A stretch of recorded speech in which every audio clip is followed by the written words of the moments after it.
大家好，我係賴師奶。喺我哋嘅人生旅程入面，我哋會目睹甚至會經歷一啲好傷痛嘅事，而呢一啲事情就響度警醒我哋，要對身邊嘅人同埋事都要且行且珍惜。所以時間上許可嘅話，我哋真係要多啲同親人摯友相聚一下。而喺上一集，有網友就好心水清，睇到我冇跟隨網上嘅風向，對大埔火災作出抨擊或者責難。因為我同呢一位網友一樣，深信事情嘅來龍去脈係需要時間俾相關部門去逐層拆解嘅，所以我就將分享嘅焦點放向支援同埋善後上面。從我認識嘅心理專家或者從業員，佢哋都指出，災難之後嘅幸存者，即時最需要嘅就係支援。而響片尾嗰度，我就用呢一句說話做結語：希望死者安息，生者警惕。我明白受災者係需要釋懷，但係嗰一份家破人亡嘅傷痛係需要好長時間先至可以慢慢撫平嘅。然而，我覺得響災後在生嘅人應該響各方面保持警惕，而且必須要盡快作出呢一個準備。例如，作為一個支援者，希望能夠為受災嘅親朋或者居民作出精神上嘅支援，但係就必須要小心用詞啦，否則就會帶嚟反效果。對於對方嚟到講，就會覺得我哋唔明白佢嘅傷痛，缺乏同理心。所以陪伴、聆聽、擁抱，可能比安慰嘅說話嚟得更療癒。而且政府同埋非政府組織都有專業嘅人士，免費為有需要嘅人提供心理支援。如果要向金錢上面作出支援，作為一個捐助者，我哋都必須要小心查證捐款嘅渠道係咪真確。就好似紅十字會都被騙徒用作為詐騙善長嘅工具。即使係接受支援嘅受災居民，都要時時警惕嘅，唔好隨便向他人透露自己嘅個人資訊，因為有好多不法分子就係趁機出嚟發災難財。今日懷疑有騙徒假扮義工，拎住一沓大埔宏福村災民登記表，派俾喺廣福村平台嘅公公婆婆。但係細心一睇，表格上面除咗要求填寫個人資料、身份證號碼、住址等，竟然仲要求銀行號碼同埋信用卡號碼，甚至係提款密碼同埋驗證碼。除咗現場派發假嘅登記表之外，有騙徒亦都假冒義工打電話俾喺醫院嘅災民，要求佢哋提供身份證等等嘅資料。而同一日，有其他災民原本可以拎1萬蚊嘅政府資助，亦都俾人冒領咗。企圖想發災難財嘅人都有唔同嘅手法嘅，例如最近就有人四出向地產中介表示想以低價購入災民嘅屋苑單位。無論佢哋係想以撈底價咁樣去買入單位，又或者企圖係想以低價購入，以換取未來金錢上或者房屋上面嘅補償，相關嘅行為都係向受災者嘅傷口上面灑鹽嘅，所以業主必須要小心警惕，唔好俾呢啲有心人乘虛而入。另外，設計樓宇建造嘅建築師同樣都要警惕，因為呢一場大火蔓延嘅速度之快，係令人覺得有啲詭異嘅。早幾日，前天文台台長林超英就親自撰文講述呢一件事啦。佢認為呢一個火警嘅蔓延咁快係嚟自煙囪效應，佢都寄語建築師以後唔好再讓煙囪出現喺樓宇嘅土質裏面啦。可能大家會覺得更需要警惕嘅就係政府，例如點樣好好咁樣小心運用手頭上嘅基金啦、善款啦，同埋過渡性房屋，唔好造成花錯錢或者係資源錯配。另外，更重要嘅就係要警惕成災嘅原因，嗰一啲負樓嘅行業必須要予以矯正。唯利是圖嘅經營者、專業失德嘅參與者都必須要響相關嘅行業裏面剔除，應該盡快制定清晰嘅法規同埋罰則，去取代長久以嚟嘅潛規則。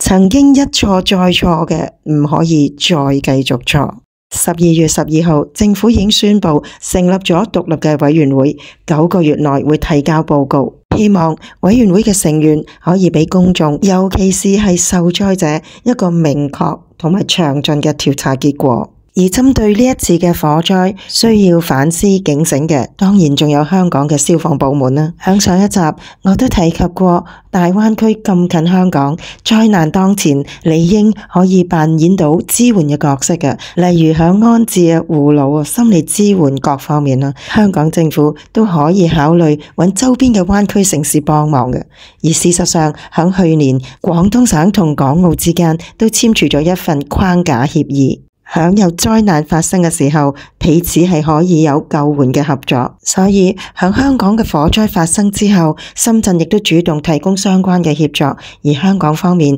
雖然消防處處長響評估之後婉拒咗深圳消防員加入救援工作，但係就徵集咗廣東省救援總隊嘅10架無人機去監測火勢，制定滅火策略，同埋揾出待救嘅人士。因為呢一批無人機有2位響天台嘅待救人士就得以被發現，而且獲救啦。另外，香港嘅消防隊伍亦都借用咗廣東救援總隊嘅一啲外骨架救援儀器，去協助災後嘅調查同埋運送物資等等。經過呢一次協助，香港嘅消防部門係咪應該要考慮一下，有冇需要響裝備嘅數量上或者質素上面有所提升呢？而響鋪天蓋地嘅報道同埋圖片裏面，我哋都睇到香港消防處所派出嘅消防員同埋消防車都係滿布響災場外圍嘅，但係就冇足夠嘅路面俾消防車駛入去肇事嘅屋苑進行有效同埋精準嘅滅火策略。所以消防部門婉拒咗深圳消防局嘅支援，因為香港響面對地形上面嘅營救局限，深圳都係愛莫能助嘅。記得喺10月份嘅時候，我同大家喺呢一集分享咗我喺內地嘅一次火警經歷啊，而正正就可以為11月份嘅大埔火災作為一個借鏡啦。喺嗰一集就有網友喺留言區嗰度提及到，佢覺得消防車可以停到去我哋嘅屋苑每一棟樓嘅樓下，喺設計上面係做得幾好嘅。當時我都不以為意，但係大埔嘅一場火災就令人警覺到，香港有一啲屋苑仲係存在住一啲唔可以俾消防車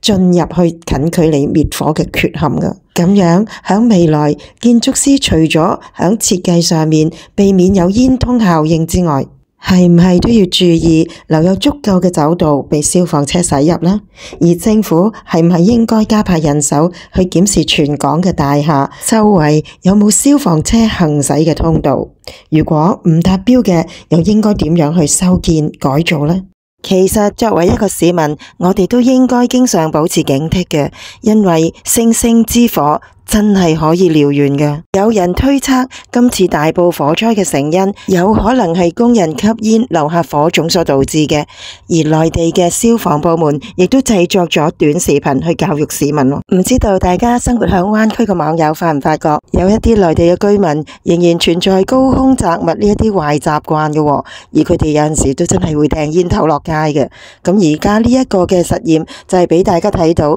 即使拎開咗個煙頭，剩翻嘅死灰都可以復燃啦。嗰一啲煙灰只要幾分鐘就響呢一張被鋪上面釀成大火啦。所以我哋喺生活上係咪要時時都要保持警惕呢？另外，我哋又有冇留意到自己響香港或者灣區嘅屋企走火通道係咪保持暢通嘅啦？最近有一條河南石家莊發生火警嘅視頻就被瘋傳啦。懷疑起火嘅原因就係某個老虎佢嘅家居堆滿咗雜物，而且走道嗰度嘅雜物呢亦都係助燃所造成嘅。火勢蔓延嘅狀況同埋速度呢都類似大埔火災嗰個情形嘅，同樣都係低層先起火，好快就直燒通頂啦。而雜物嘅助燃威力係完全超出我哋嘅想象嘅，所以走道堆放雜物並唔單止影響逃生咁簡單嘅。相信響灣區旅居嘅網友都會同我一樣，成日都會接收到一啲因為內地市民用電失當而釀成火災嘅視頻啊，多多少少都令我哋認知到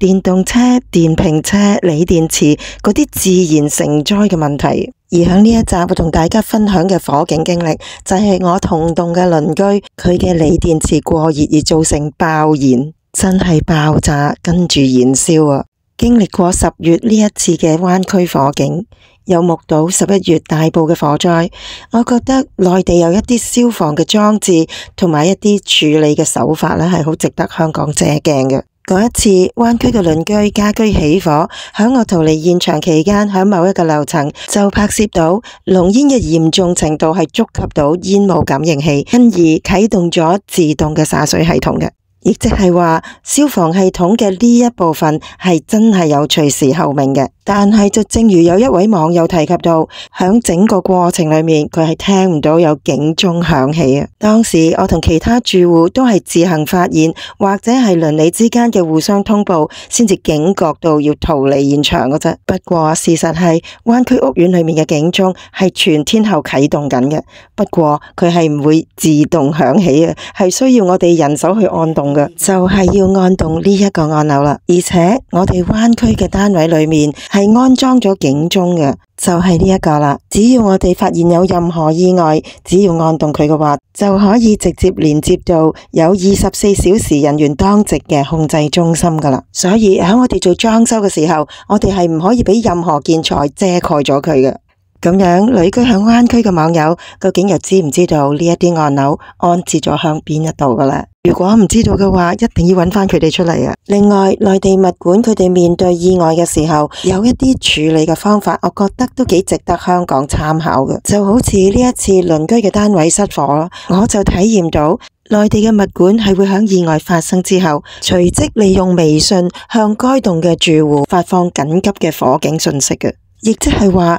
有一啲留咗響單位入面對火勢毫不知情嘅住戶，都可以把握到更佳嘅時機逃離現場。香港嘅物管又會唔會有業戶嘅聯繫方式，以最短嘅時間實時咁樣將消息廣泛咁發放開去呢？如果能夠設置呢一種緊急嘅通報方式，係唔係可以令意外所產生嘅傷亡大幅減少呢？經一事長一智，而呢一智係用咗百幾條人命去換返嚟嘅。咁我哋係唔係應該要徹底咁樣反思、警惕同埋痛改前非呢？希望政府能夠兌現到尋找真相、問責到底嘅承諾之外，仲能夠着力矯正千瘡百孔嘅維修工程行業，改善消防救援方面嘅種種局限，令到我哋都能夠好確定咁樣講，我哋係住得安全嘅。